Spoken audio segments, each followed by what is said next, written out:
Today on Talk About Your Community, we're going to be applying the lessons of real-world architectural design to building better online communities. Kalisa, let's roll the opening.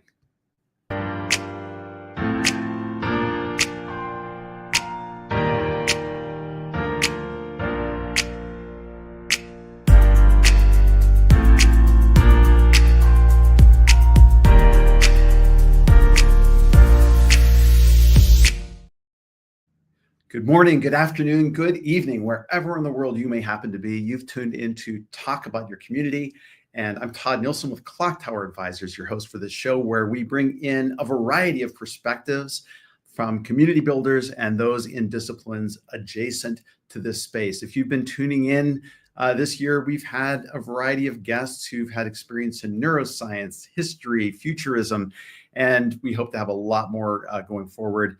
It's all about thinking a little bit differently about the way we build spaces for people to come together, whether they're online, offline, or my favorite, a mix in between. And so today is no exception to that. I am really excited to have my guest, Jillian Bejtlich, on, who is the head of community for Calendly, and a dear friend who has been on the show before. And we're going to be talking a bit about architecture in just a moment here. But just some quick bookkeeping before we get going here. I love it when people comment on the show. So please give us a shout out in the comments. Let us know what's on your mind. If you've got something you want to react to live, if it's a comment that we can conveniently drop up into the stream, we'll talk it over, with Jillian as we get going here. The show airs every other Friday, so we usually get 2 shows in a month, and it's always on Friday at 10 a.m. U.S. Central Time. So hopefully it's something you can get on your calendar. You can always find the announcements to it on the Clocktower Advisors company page. So be sure to follow that page, or you can follow us out on YouTube, the Clocktower Advisors YouTube channel as well. Finally, if you are so inclined and you prefer to listen to these interviews, we are also out on podcasts now, and we have the Talk About Your Community podcast available on Spotify, on Apple, iTunes, wherever you happen to consume your podcast. You should be able to find us pretty easily. And so bring us to the gym, bring us on a walk, take us out to the beach. We like the outdoors, so give it a shot. And then finally, looking forward to our next guest 2 weeks out, August 22nd. We're going to be hosting Brian Fretwell, first-time guest on the show, and he's going to be talking about the neuroscience of connection. So for those of you who joined me for the conversation with Amy Jo Kim and Habit Loops, I think this is going to be an extension of that conversation. It'll be great to get someone else's perspective on all of that. So that being said, that out of the way, please chime in on the comments. We'd love to hear from you. And I'm going to bring here onto the stage Jillian. Jillian, how are you? I'm good. How are you? I am doing really well. Summer has turned out beautifully now that the Canada wildfire smoke has passed through Wisconsin. We can breathe a little bit easier again, and enjoying some of the nice weather here in August. How about you? How are things in your part of the world? They were smoky. They were definitely very smoky. So it definitely passed through Wisconsin, and then it hit New Hampshire. And I'm glad to say it's finally gone. And lots of good hiking and mountain biking and running and all sorts of fun stuff going on in my neck of the woods. So it's been a good summer. Oh, that's good to hear. That's really good to hear. So I've been excited about this particular show since the last time you were on the show. Yes. Because I think we ended up chatting about architecture. We did.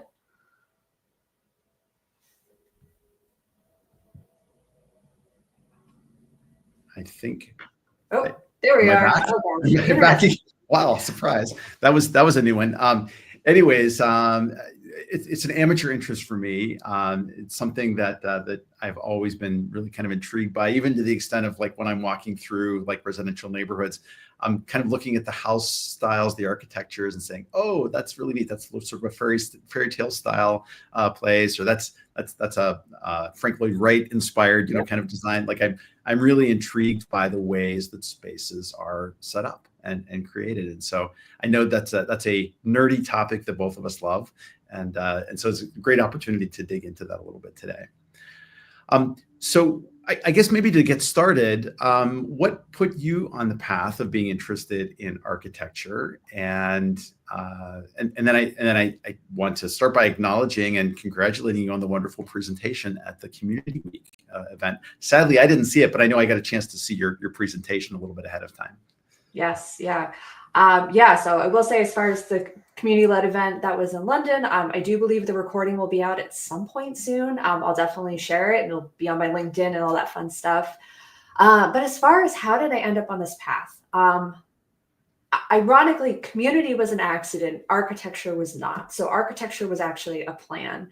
I've talked before about kind of how I ended up in this whole world, and a lot of folks have heard me mention about growing up in an engineering family, growing up using AutoCAD, thinking that was a video game. I was a nerd child. And so I love it.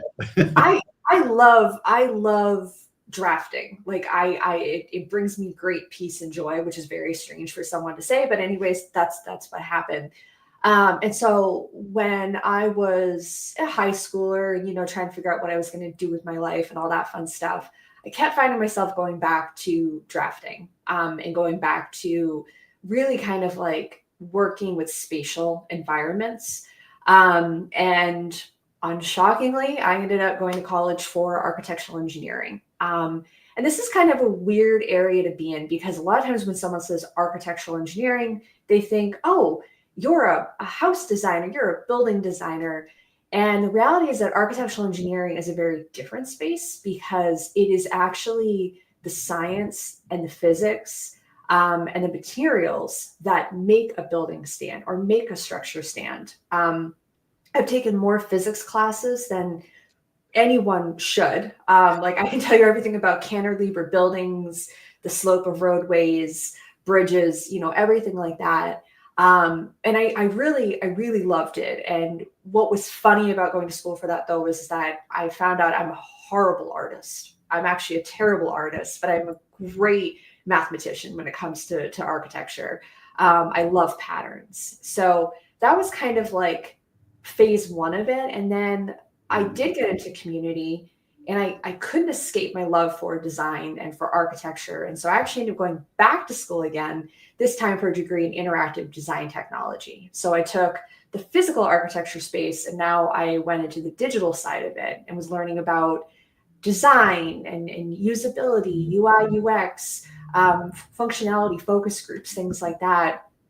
And I love it. I just love it. Like I'm one of those people, if you put me in any sort of space, it doesn't matter what it is, you will see me critiquing it, and you'll probably hear me critique it too. I can't help myself. That's such a fascinating journey. And so it's so funny. Like I am so not the materials and architect, type sort of person. I think my interest went back to, and I was a pre-CAD kid. So like I took industrial arts classes when you had to draw the stuff, on the boards. And I really enjoyed that, doing like 3D models and kind of, building plans. And I think that it scratched an itch for me that weirdly flowed over into my love of tabletop role-playing games, and Dungeons and Dragons and all those things, like drawing towns and dungeons. And like, I was the nerdy kid that was drawing world maps, like when I was in junior high school, trying to figure, oh, okay, no, the mountains are going to go here, and then the rivers are going to flow down into the Love that. Yeah. So we come at it from slightly different angles, but I think your love of it really shines through in that space. And so this led you to the idea for the presentation at led by Community Week in London. I'm wondering, what was the reception to the talk?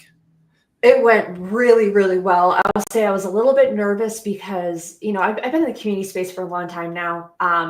And I tend to talk about the same things a lot. And the big reason being is that, usually when I'm at a community conference, it's usually part of a bigger vendor conference. And usually what that means is that we're dealing with a lot of kind of one-on-one, like people who are like, I want a community. Whereas this specific week, these were community professionals. Like these were folks that, like when you're in a room with Rich Millington, Brian Oblinger, Nikki Thibodeau, Nicole Saunders. I mean, the list goes on of like these brilliant people who've been doing this for years. You get to do something more advanced. And that was just so, so cool. And I was like, all right, I'm going to like shoot my shot, take my chance, do a 301 subject and see how it lands. And it was so cool to just like look around the room while I'm up on stage and just see people so drawn into the presentation, taking out their phones for like every slide, taking pictures.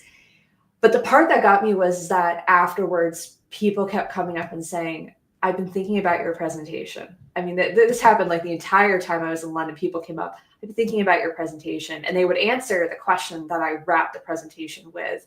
And I've never had that reception before. And it kind of makes me feel like, turns out my love for something might actually be the thing that resonates with people the most. So yes. I mean, I think you're definitely right in that, like when you're very enthusiastic about a subject, it just comes through, and other people naturally gravitate to that. Yep. And they realize, like, if you're passionate about it, like maybe there's something here for me to get into and understand. So I can 100% see that, and I see it in your face as you talk about these topics as well. I'm wondering, can I impose on you a little bit to maybe hit some of the topic areas that you went over, and not to duplicate the talk, but maybe to give us some highlights. Yeah, From I'd love to. I'd love to. Yeah. So I guess kind of like at a high level, when we talk about, so the title of my presentation was Designed to Behave. And the concept basically behind it is that a lot of times we have this tendency to focus on the design of a website, and we want to make the website pretty.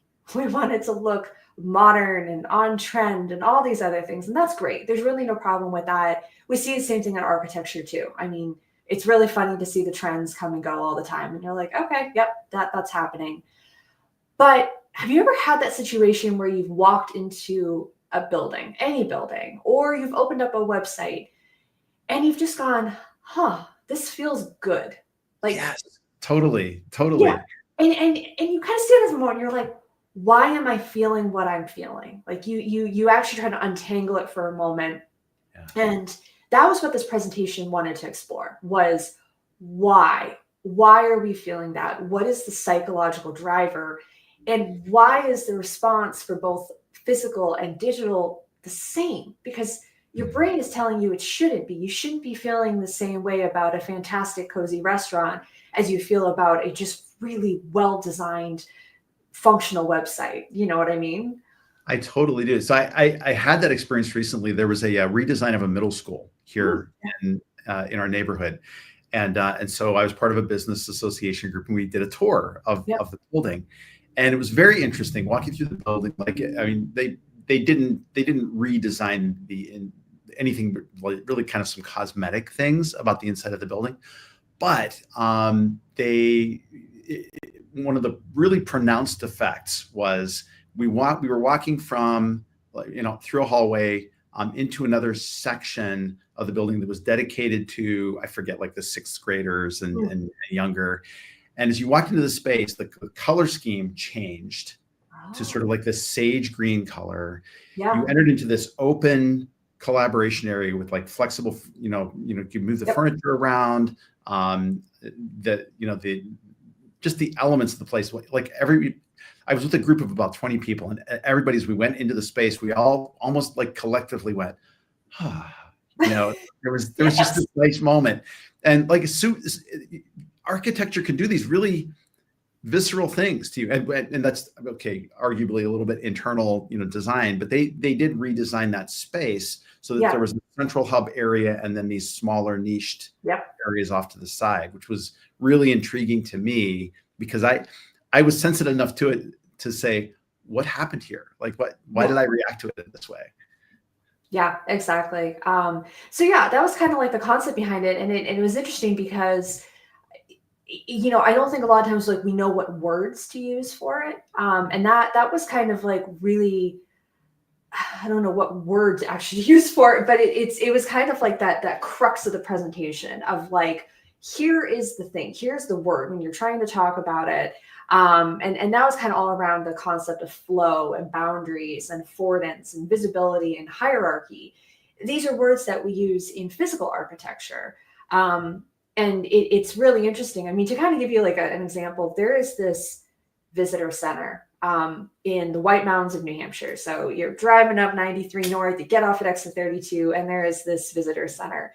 And it is in a building, I'm pretty sure that was built in the 1800s. So this is not new architecture. But they have put the ranger station in there. They've put a little gift shop, like, all that fun stuff in there. And I love this building. I love this little thing. Like, it is such a bizarre thing to love.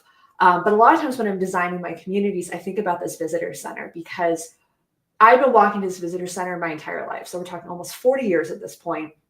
And you walk in, you get greeted by the folks that are actually like at the visitor desk.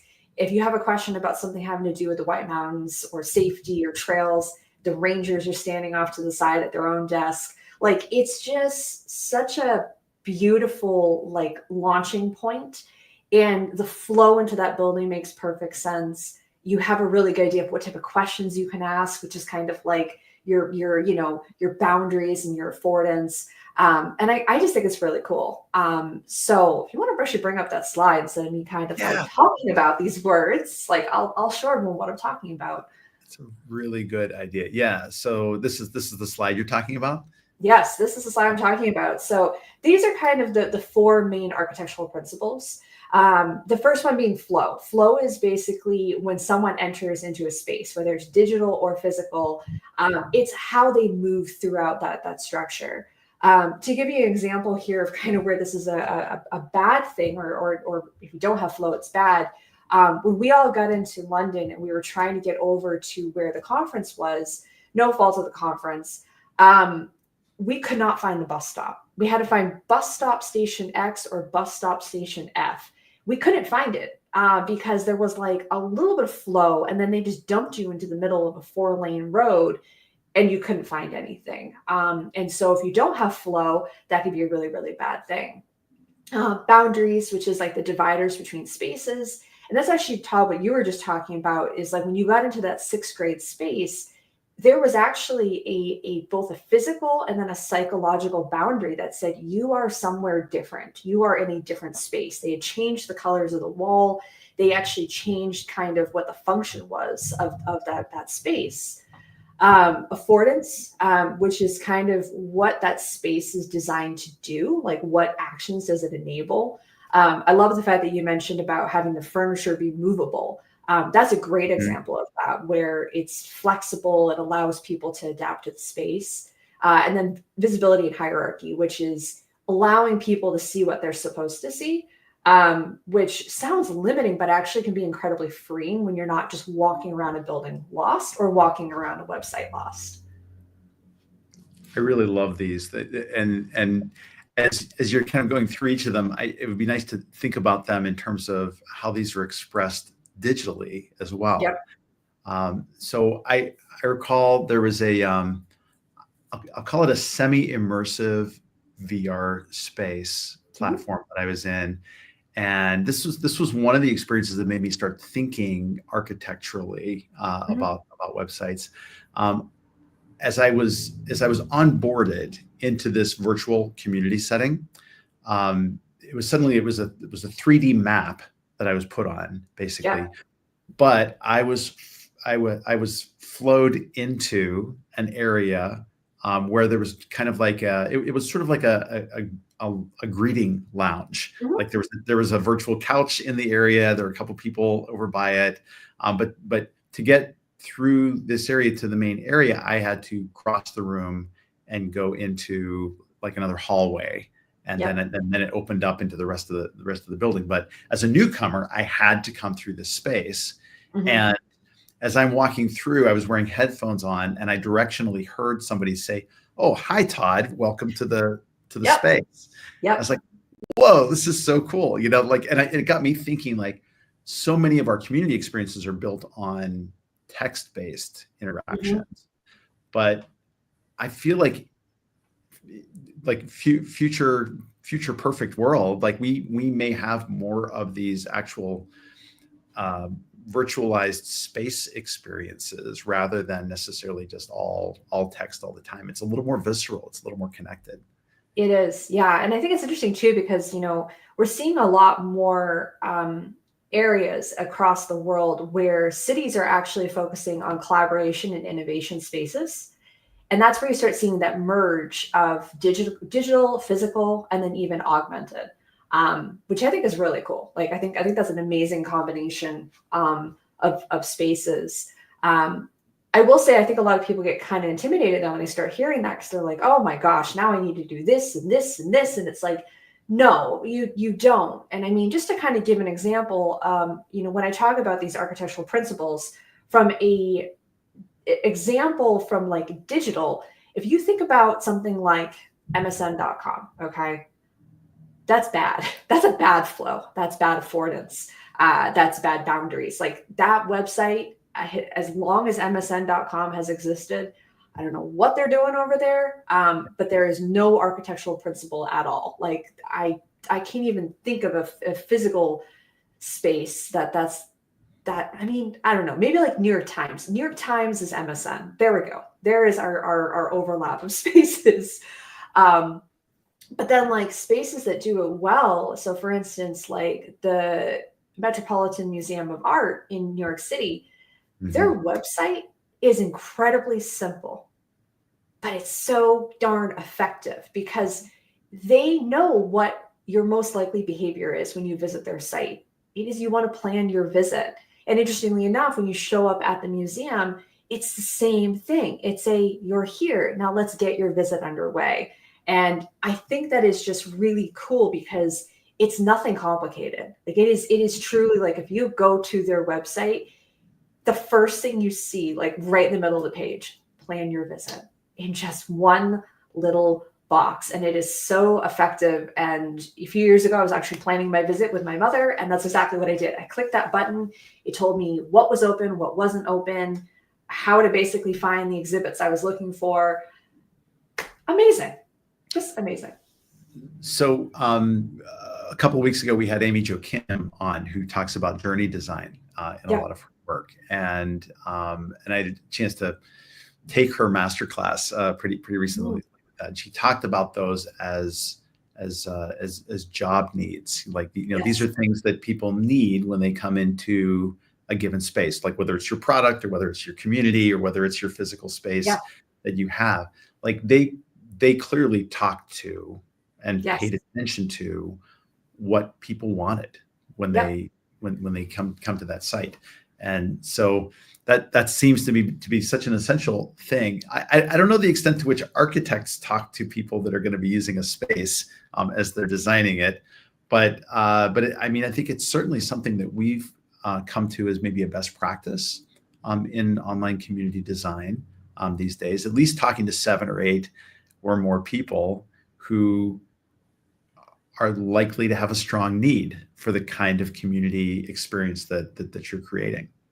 Yes, exactly. Yeah. And I'd say, across both physical and digital, you do see that. I've been involved with a few projects, like physical architecture, where we were asking the users of that space, hey, what's blocking you? How would you use this space? Would you find this type of space, needed? What type of environmental factors do you want to consider?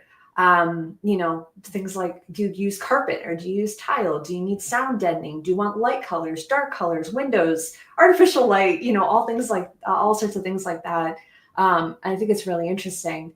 I think then the second part of the presentation that got really interesting is that, so you start thinking about all of these elements and it's like, all right, so if we take a physical space, what is the digital community equivalent? Like how do you actually translate that? Because, if you think about it, like the other day I walked into a building for an appointment, and it's just such a weird thing. You walk in the front door and then the thing that actually tells you what suite you're supposed to go to is behind you. so you have no idea where you're going, and you're like, okay, I guess we'll just get on the elevator and like hope for the best. And then you get out and there's no signs, there's nothing. And it's really confusing. So that's a bad physical space experience. And obviously it would have made the same bad digital, like online space equivalent. But like, what are these elements? And things like, for instance, like a hallway, we know what a hallway is. Like you just talked about having to go through like this space, like this hallway. Mhm. That's navigation menus. That's things like sidebars or breadcrumbs.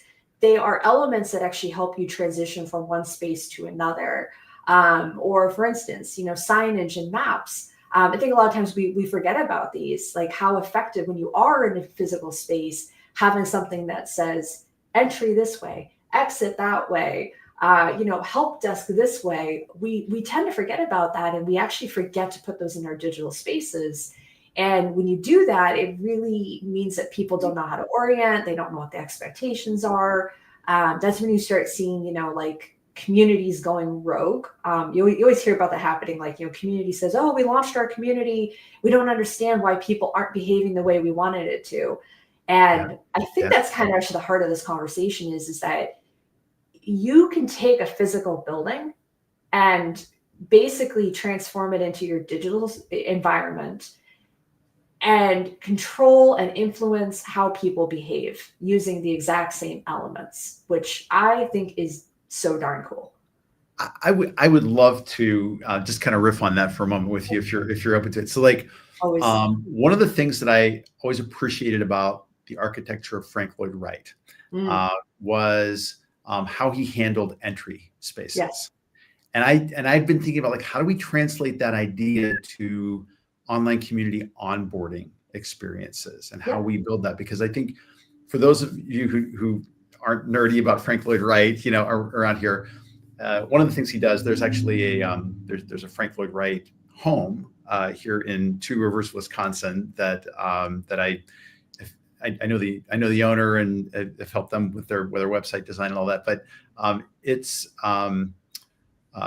it's really well demonstrated in this particular house. Like you have sort of like this low dark Mhm. entryway, and sort of it's like there's a narrow entry passage. It's a little bit low, and then you walk out into the main living area, which is an open concept space. It's higher, it's area. There's light pouring in from all over the place, and so there's this moment of, and I think we've described it earlier in the conversation. There's this moment of, like I have an experience entering this space, and for anyone that's never toured a Frank Lloyd Wright building or home, I highly recommend it because he had such a keen sense of, I'll call it drama, uh, Mhm. around getting people into spaces. And I'd love to translate some of that emotional impact into the design of onboarding experiences in online communities. How can we do that? Yeah, yeah. No, so I think what's interesting, like in that specific example, is you mentioned like the drama, and I don't think of it so much as drama. I think it's more like intentionality, Mm, because that's one interesting thing about like very traditional like American design homes in like the past like 20 years. They're very blocky. I think is the best way to explain it. And it's very much one of those things where you can be standing at the entrance of someone's home and you have absolutely no concept of who they are. Like there's nothing there. And I think that's what a Frank Lloyd Wright does a lot differently is that you intentionally enter the space and then you are welcomed into the space and you can see what the space has to offer you. And I think that's something we tend to, some communities get very right, some communities get very wrong, because we don't want this feeling like a shopping mall. Like that's like one of the big things. Like, have you ever walked into a shopping mall and you are just all of a sudden hit by sounds and light and smells? Like, God forbid you walk into the food court entrance. That's just horrifying. Um, but I don't want designs like that. I like things where I've walked into an experience and I'm now intentionally here and I can see what I'm about to get myself into, but I'm not overwhelmed. And I think that is what I want to see more communities do, where you have intentionally entered our space. Here's what we have to offer you. Welcome. Um, and I agree with you. Like I am curious to take those architectural elements and figure out how to do that. Um, Yeah. yeah, it's such an interesting space. I just want to nerd out about it forever. Because I feel like, and like you said, a lot of digital properties don't feel intentional, or they don't feel like there was a good plan to it. And it's almost reflected in the nightmare of the back rooms of the internet. I don't know if you've run Yes. into Oh, yes. that particular thing where like they're like the hallmark for, pardon the pun, of the back rooms, for anyone that, go ahead and Google this, because or AI search it. It's really creepy because it is sort of that idea of like the discordancy of design of spaces that have no discernible intentional design behind them. Like there'll be like dead ends or stairs leading nowhere, or like you're looking off of a cliff down into a swimming pool where there's like rubber duckies, like really bizarre, nightmarish visions of things. But it's like a nightmare of space. Yes. And I think that it's a commentary on like what are some of the problems with the way that the internet is set up. Yes. Yeah, and absolutely. Yeah, like you don't want to be a Winchester house. We'll put it that way. That's probably the best. Yeah, like that's a weird experience. Yes. Yeah, exactly. So it's an interesting thing. And so I like going back to that visitor center I was mentioning, I love trying to model communities after that, because when I walk in, I can see exactly what I'm getting myself into, and I'm there. Like I'm there, I'm present, I'm engaged in that space. And I just love that feeling. And so it's kind of like that question of how do you do that with community? And I think some of the big hallmarks of that is, I think you need to figure out what your purpose is. I think a lot of times we do tend to go shopping mall on communities. We do tend to try to appeal to everyone. Like we do put the JCPenney next to the Spencer's, next to the Hot Topic. I think all those still exist. If they don't, my millennial is showing, I guess. But we try to do that. And the reality is that like, you really can't do that with your community. If you want your community to be successful, you want it to support your product or support, your practice, your knowledge, whatever it is you're trying to do. You have to stop trying to do everything like that. That's the magic of like the Frank Lloyd Wrights, the really, really amazingly designed buildings and everything like that. So yeah, that's kind of, it's such an interesting space. And what I think is really interesting too, is I think it's actually incredibly unexplored. Like this whole concept of trying to match digital to physical. And so, I mean, to kind of, let me give some examples about this. If you want to pull up my slides again, I'll show something. Yeah. So one examples that I gave when I was talking about the British Museum of Art. And this is a really interesting space. I think it has over 8 million works of art there. It is a massive building. It is stunning both inside and out. But what's really interesting about it is that they actually spend a lot of time intentionally thinking about new visitors to the British Museum of Art. And they think about veteran visitors to the Museum of Art. And what that basically looks like is making sure that when people come into that space, they understand what the key actions are. So this is both digital and physical on their site. It's very easy to say, I'm going to plan my visit. I want to know what the hours are. I want to know how to get here. But then from a veteran perspective, they're very good about making sure that you understand what are the new exhibits, what are the experiences, what are the events. They want people to keep coming back over and over and over. And that's one of the amazing things. Like I was actually talking to someone when I was in London, and they said they've been going to the museum every month for like decades, which is amazing. Like, can you imagine having a community that actually had someone coming back every month for decades? Like, that's kind of unheard of right now. And so it's like, all right, how do we use the same elements in order to encourage that behavior? Which I think is amazing. And I think a lot of that is through calls to action. It is we're having this event, we're having this exhibit, or hello, you're new here. This is what the space has to offer. This is how to move around the space. Yeah, I really love that. And you've got me thinking about some of the older communities on the internet. There's one that I serve that's gone back to about 2009, but it's been through multiple iterations. And like you get an old building sometimes and it's just not designed for modern contemporary interactions anymore. I kind of feel like you end up in spaces like that, especially with platforms that don't have the flexibility that you need Yes. anymore to do some of those things.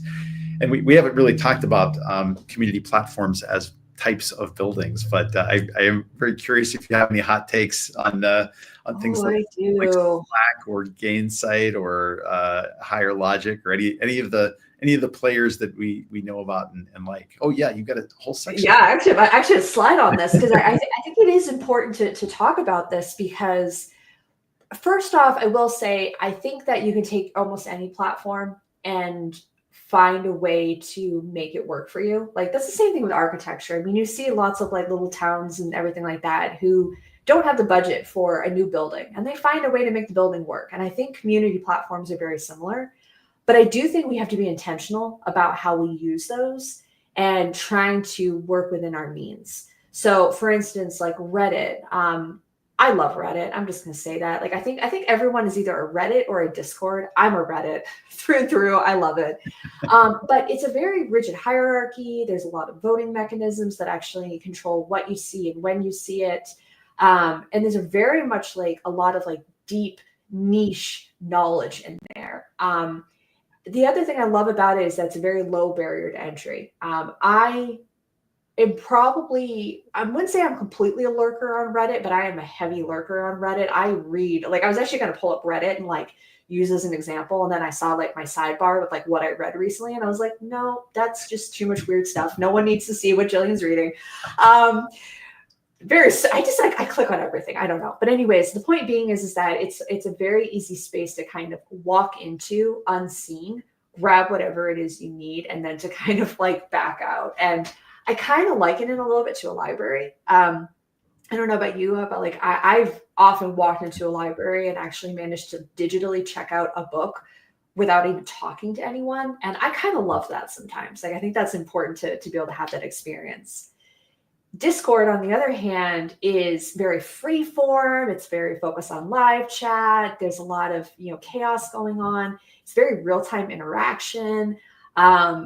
Content is very ephemeral there. And when I say that, I mean, imagine walking into a really busy Irish pub at 9:30 at night on a Friday night in Dublin, Ireland.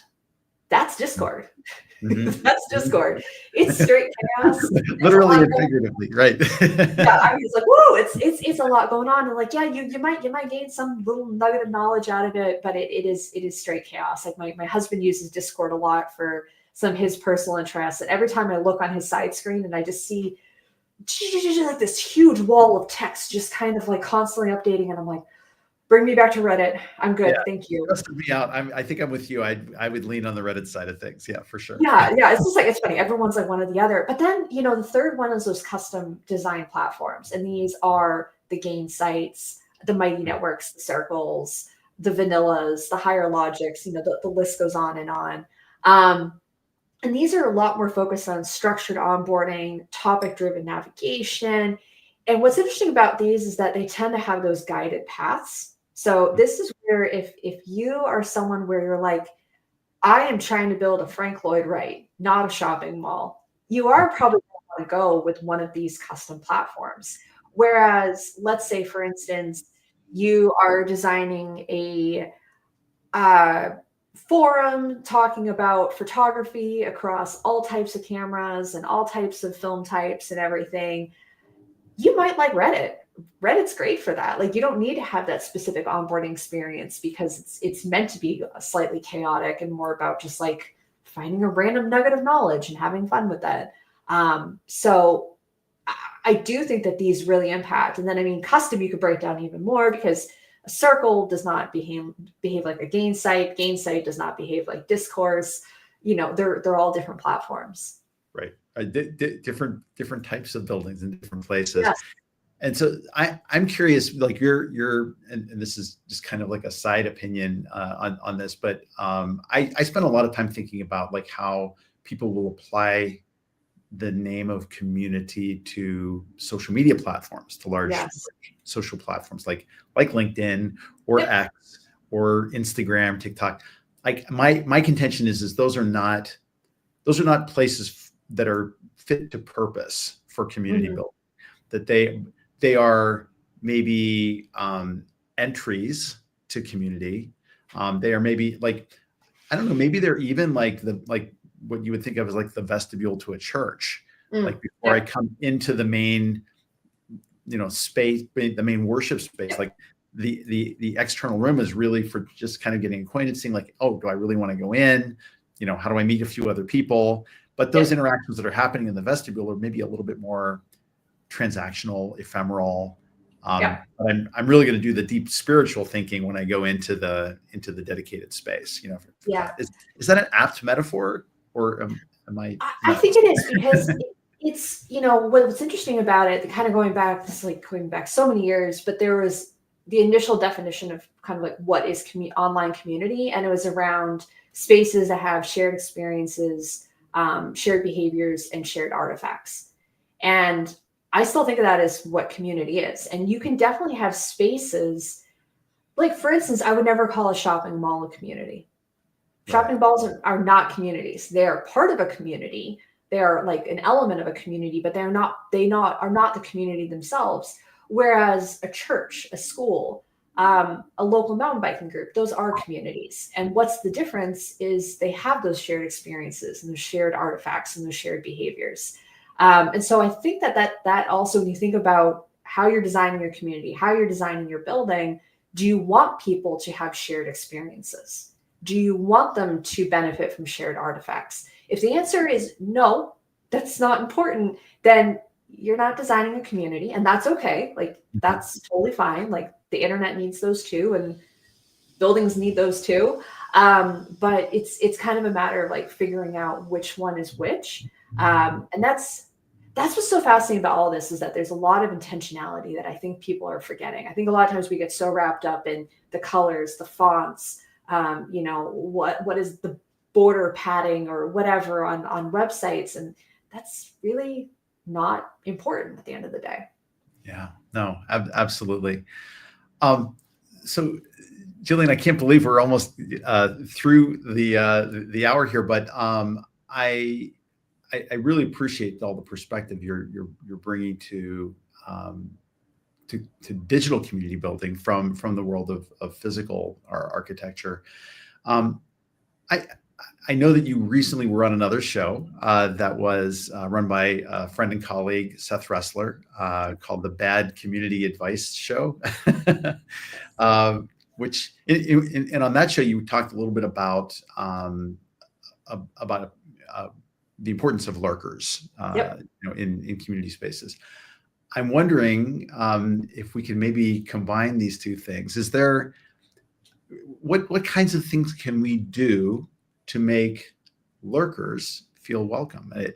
As a Reddit fan and as a self-outed lurker, in that space, like what is it that makes you feel welcomed in that space, and how can we intentionally design that into our community setups? Yeah, I think the big thing is making sure people find something for them in that space. I think that's what's interesting about it. So, like, I'm going to keep going back to this visitor center. It's like some poor person on this call that's listening is like, I've driven past this visitor center. Like, I got to stop in now. You're not going to be that like overwhelmed. It's not that amazing. But what's interesting with that visitor center is you can walk in there and you can just walk up and look at a map of the White Mountain National Forest. And you can just look at it. Yes, like you can just find something and go, huh, okay. Or there's an exhibit where you can walk around and understand what type of wildlife lives in the White Mountain National Forest. Moose, it's big.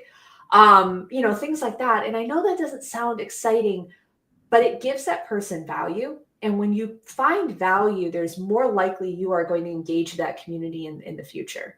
I think that's what's really interesting about it. I mean, kind of like to give you just kind of like a final example here of like space design and online design. When I was in London for that conference, I actually ran in the London 10K. It's just what I do. I'm weird. I have all my bibs and medals up there. I'm strange. And This race had 17,000 people converging on a very small space in London. And then we ran 6 miles around London. And what was incredible about it was that the online experience leading up to it really helped set your expectations as to like what you were about to get into. And then once you were in it, it was so freaking fun and they kept us engaged the entire time. And I just thought it was a really amazing experience. So I went from being a lurker, like, because I mean, I was there by myself. I didn't know anyone doing this race. And I'm out there just running around with people. And like, we're like wooing and taking bad selfies in front of Big Ben and everything like that. And I went from being a lurker to being an engaged, active participant. And it was because I got something from it and I knew what to expect out of that space. That's pretty darn cool. I love it. I love it. I wanted to pause and acknowledge that there have been some comments coming in, but because StreamYard did a recent refresh, I wasn't actually seeing any notifications that they were actually showing up. So I just opened up the comments panel as you were talking about this. And I was like, oh, there's stuff in here from, let's see, Michael Gunwin, just a nice shout out to you. Hello. I think you were just kind of saying you're going to check out the MoMA website. Absolutely. And then a hello from Bridgemakers. This is Dr. Diaz, who was our guest in the last show, who also had a thought to share about lurkers, how to help them stay and feel their value. Think about them as people who value a magic recipe of timing and the space to share.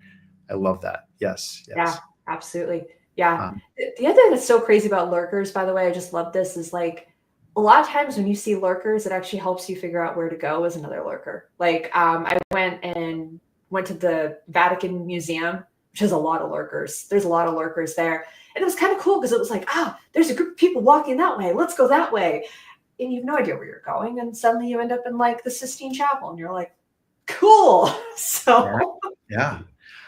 I wonder that translates more easily into VR spaces than text-based spaces, but I think you could build something in there like, trending topics could be a version of that, like, and make the trending based upon views rather than even likes or comments. Like what's grabbing, more eyeballs, to go through.